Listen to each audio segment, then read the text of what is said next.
구독, 좋아요 눌러주세요. 시청자 여러분 안녕하십니까? 비즈니스 투데이 고유경입니다.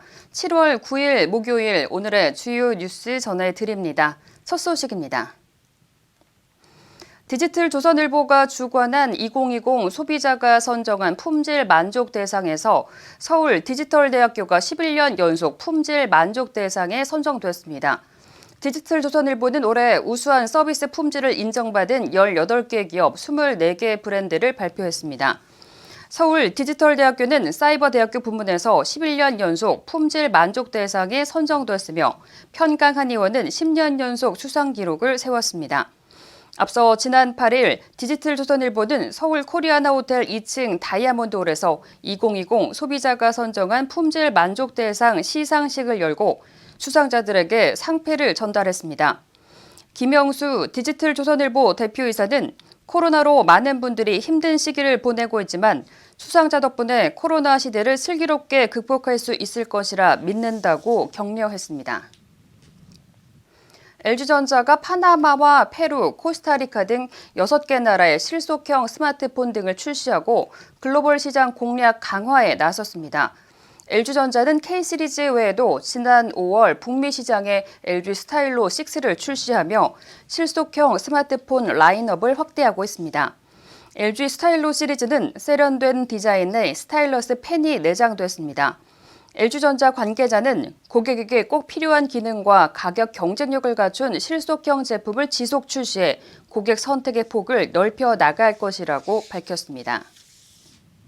삼성전자가 2020년 삼성 미래기술 육성사업 지정 테마 연구지원과제 12개를 선정해 발표했습니다.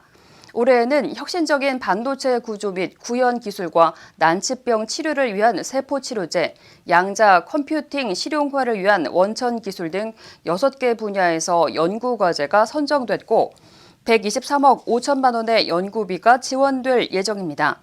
삼성전자는 이번에 발표한 연구과제를 포함해 지금까지 총 601개 연구과제에 7,713억 원의 연구비를 집행했습니다. 삼성전자는 삼성 미래 기술 육성 사업의 일환으로 국가적으로 연구가 필요한 미래 과학기술 분야의 발전을 위해 지원하고 있습니다. 기아자동차가 4세대 소렌토 가솔린 터보 하이브리드의 계약을 재개하고 하이브리드 전용 디자인 차별화 모델인 그래비티를 출시했습니다. 소렌토 하이브리드는 저공해 자동차 제2종으로 배출가스 허용 기준을 충족해 공영 주차장과 전국 14개 공항 주차장 요금 50% 감면 등의 혜택을 받을 수 있습니다. 또한 소렌토 하이브리드는 1600cc 미만 엔진의 저배기량으로 다른 파워트레인의 경우와 비교해 자동차세가 적은 것이 장점입니다. 기아차 관계자는 소렌토 하이브리드는 높은 연비와 뛰어난 실내 정숙성 등 우수한 상품성으로 기출고 고객에게 높은 만족도를 선사하고 있다고 말했습니다. 삼성전자가 가전제품의 전기 사용량을 효율적으로 관리해주는 스마트싱스 에너지 서비스를 강화해 새롭게 선보입니다.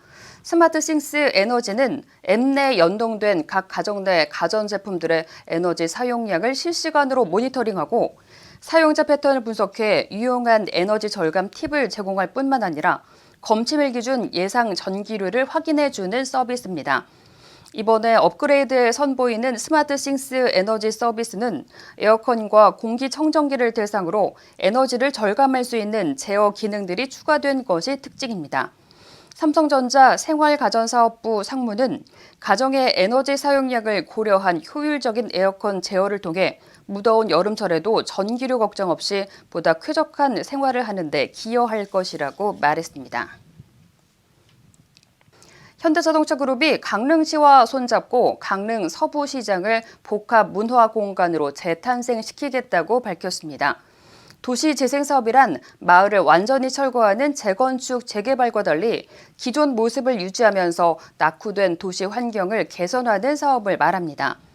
민관이 협력해 의미를 더하는 이번 도시재생사업은 강릉 서부시장의 복합 문화공간을 조성하고 침체된 상권을 되살리는 것을 목표로 올해 7월부터 2022년까지 약 3년간 진행될 예정입니다.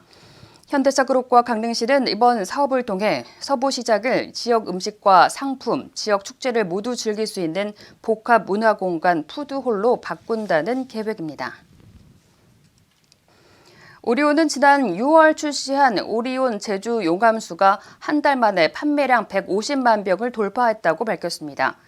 오리온 제주 용암수는 서구화된 식습관으로 인해 몸의 산성화를 겪고 있는 소비자들을 위해 약 알칼리화했으며 부드러운 목넘김과 뛰어난 물맛이 특징입니다.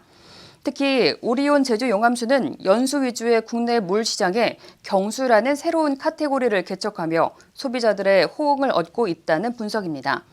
앞서 오리온그룹은 지난 5월 말 제주도와 상생협약 및 용암 해소에 대한 원수 공급 계약을 체결했습니다.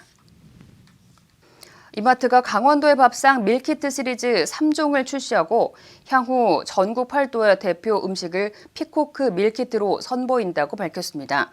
강원도의 밥상은 강원도 지역 특색 한식 레시피가 담겼습니다. 올해 1월부터 6월까지 피코크 밀키트 전체 매출 신장률은 24%로 이는 최근 코로나 여파로 집에서 식사하는 집밥 쪽이 증가하면서 간편한 요리에 대한 고객들의 니즈가 더욱 커졌기 때문으로 분석됩니다. 이마트 관계자는 20, 30대 젊은 층이 밀키트의 주 고객으로 알려졌으나 간편한 조리법 덕에 50대 이상도 밀키트 시장에 큰 손으로 등극했다고 설명했습니다.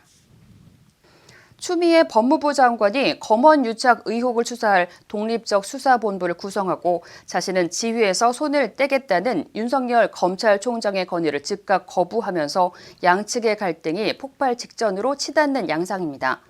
대검찰청은 지난 8일 검찰총장은 채널A 관련 전체 사건 진상이 명확하게 규명될 수 있도록 서울고검 검사장으로 하여금 현재 서울중앙지검 수사팀이 포함되는 독립적 수사본부를 구성하는 방안을 법무부 장관에게 건의했다고 밝혔습니다.